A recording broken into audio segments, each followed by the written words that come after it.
بسم اللہ الرحمن الرحیم۔ آج میں آپ لوگوں کو ایک بہت ہی اہم حدیث کی تشریح بتاؤں گی، جو کہ بہت سال پہلے آپ صلی اللہ علیہ وسلم نے مردوں کو وارننگ دی تھی، ان کو بتایا تھا کہ ان کے لیے کیا بہت بڑا فتنہ ہے۔ اب اس حدیث کو سمجھتے ہیں کہ اس حدیث کا مفہوم کیا ہے، اس سے آپ صلی اللہ علیہ وسلم کی کیا مراد ہے۔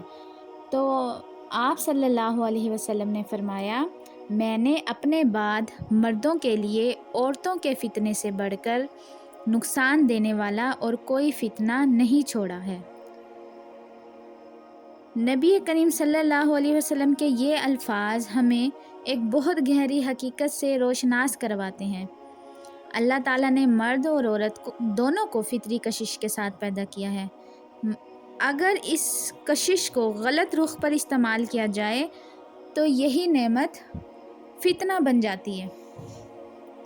یہاں یاد رکھنے کی بات یہ ہے کہ اس حدیث میں آپ صلی اللہ علیہ وسلم نے عورتوں کو برا نہیں کہا، بلکہ اسلام تو عورتوں کی بہت زیادہ عزت کرنے کا درس دیتا ہے۔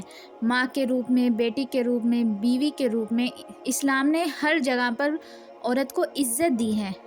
اب یہاں پر جو عورت کو فتنہ قرار دیا گیا ہے اس کو سمجھتے ہیں۔ آپ صلی اللہ علیہ وسلم نے یہاں پر مرد کو اس کی کمزوری یاد دلوائی ہے۔ عورت کی خوبصورتی، انداز گفتگو مرد کو متوجہ کرتی ہے۔ یہ کشش اگر حدود شریعت میں ہو تو سکون قلب کا ذریعہ بنتی ہے، لیکن اگر یہی کشش نفس، شہوت، شیطان کی پیروی کے ساتھ ہو تو انسان زنا، نظر کی خیانت، بدتمیزی اور فحاشی میں گر جاتا ہے، اور یہی اصل فتنہ ہے۔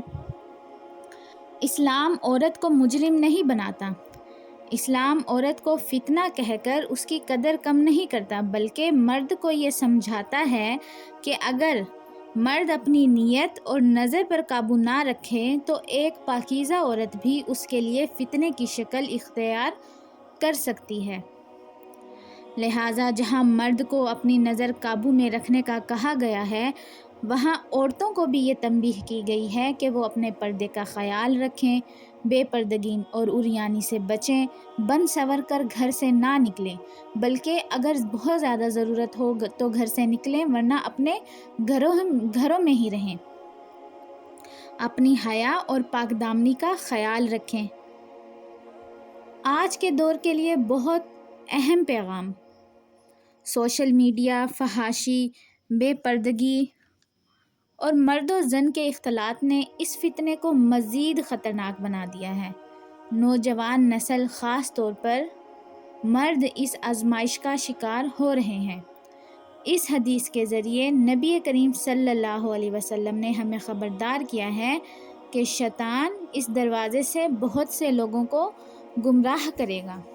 لہٰذا آپ صلی اللہ علیہ وسلم نے جو عورت کو سب سے بڑا فتنہ قرار دیا ہے، وہ اسی وجہ سے کہا ہے کہ اگر عورت اپنے پردے کا، اپنی پاکیزگی کا خیال نہیں رکھے گی اور مرد اپنی نظروں کو قابو میں نہیں رکھیں گے، اپنی نیت کو صاف نہیں رکھیں گے، تو عورت اس کے لیے بہت بڑا فتنہ بن سکتی ہے۔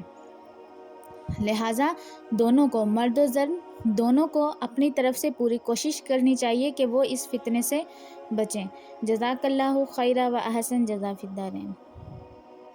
اگر اس کے متعلق آپ کے پاس کوئی سوال ہو، کچھ پوچھنا ہو تو کمنٹ سیکشن میں لازمی پوچھیے گا، انشاءاللہ میں جواب دوں گی۔